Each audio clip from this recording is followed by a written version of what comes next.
Assalamualaikum warahmatullahi wabarakatuh. Perkenalkan, nama saya Siva Rama Putri, NIM 343020001000 kelas 2C. Di sini saya akan menjelaskan strategi pembelajaran kontekstual atau biasa disebut contextual teaching and learning. Sekarang kita masuk ke pengertian pembelajaran kontekstual. Pembelajaran kontekstual merupakan konsep belajar yang membantu guru mengaitkan antara materi yang diajarkan dengan situasi dunia nyata siswa, dan mendorong siswa membuat hubungan antara pengetahuan yang dimilikinya dengan menerapkannya dalam kehidupan sehari-hari. Kita masuk ke ciri-ciri pembelajaran kontekstual. Yang pertama, adanya kerjasama antara semua pihak, saling menunjang, dan saling sharing dengan temannya.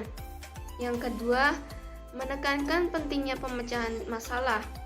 Yang ketiga, bermuara pada keragaman konteks kehidupan siswa yang berbeda-beda. Yang keempat, mewujudkan pembelajaran yang menyenangkan dan tidak membosankan. Yang kelima, menggunakan berbagai sumber sehingga tercipta pembelajaran yang terintegrasi. Yang keenam, siswa dituntut untuk aktif, kritis, dan guru yang kreatif. Yang ketujuh, dinding kelas dan lorong-lorong penuh dengan hasil karya siswa, peta-peta, gambar, artikel, humor, dan sebagainya. Yang terakhir, memberikan laporan kepada orang tua, bukan hanya rapor, tetapi hasil karya siswa, laporan hasil praktikum, karangan siswa, dan sebagainya. Di dalam pembelajaran kontekstual terdapat 7 komponen utama. Yang pertama, konstruktivisme. Konstruktivisme adalah landasan berpikir pembelajaran kontekstual yang menyatakan bahwa pengetahuan dibangun oleh manusia sedikit demi sedikit, yang hasilnya diperluas oleh konteks yang terbatas. Yang kedua, menemukan atau inquiry. Menemukan merupakan bagian inti dari kegiatan pembelajaran berbasis kontekstual yang berpendapat bahwa pengetahuan dan keterampilan yang diperoleh siswa diharapkan bukan hasil dari mengingat seperangkat fakta-fakta, tetapi hasil dari temuannya sendiri.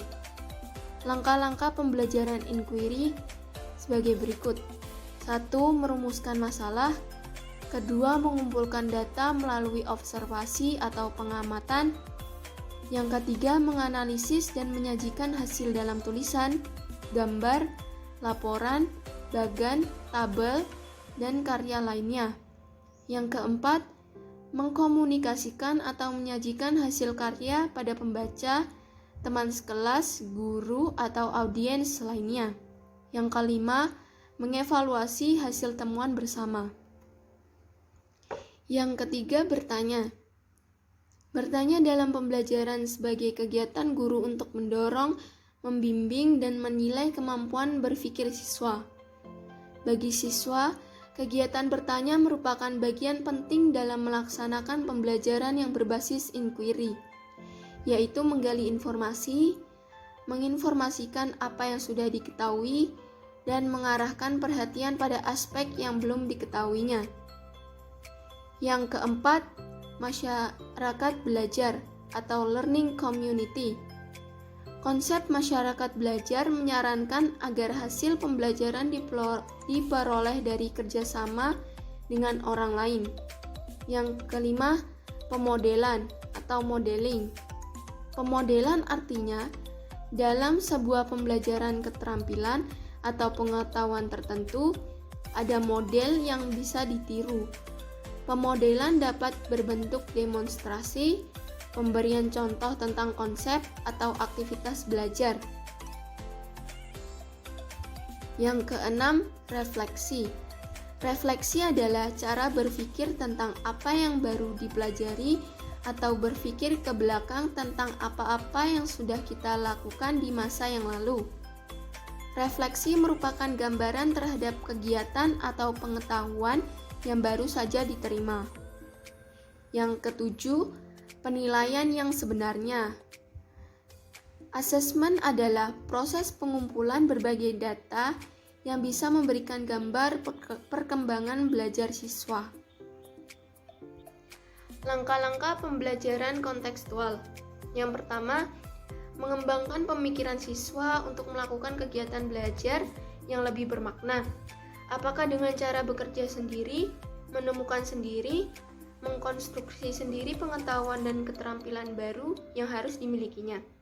Yang kedua, menciptakan masyarakat belajar seperti melalui kegiatan kelompok berdiskusi, tanya jawab, dan sebagainya yang bertujuan mengembangkan sikap ingin tahu siswa melalui memunculkan pertanyaan-pertanyaan. Yang ketiga, melaksanakan sejauh mungkin kegiatan inquiry untuk semua topik yang diajarkan dan menghadirkan model sebagai contoh pembelajaran bisa melalui ilustrasi, model, bahkan media yang sebenarnya.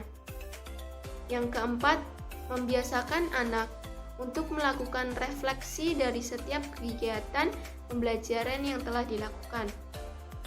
Yang kelima, melakukan penilaian secara objektif, yaitu menilai kemampuan yang sebenarnya pada setiap siswa. Sekian penjelasan dari saya, semoga bermanfaat. Terima kasih. Wassalamualaikum warahmatullahi wabarakatuh.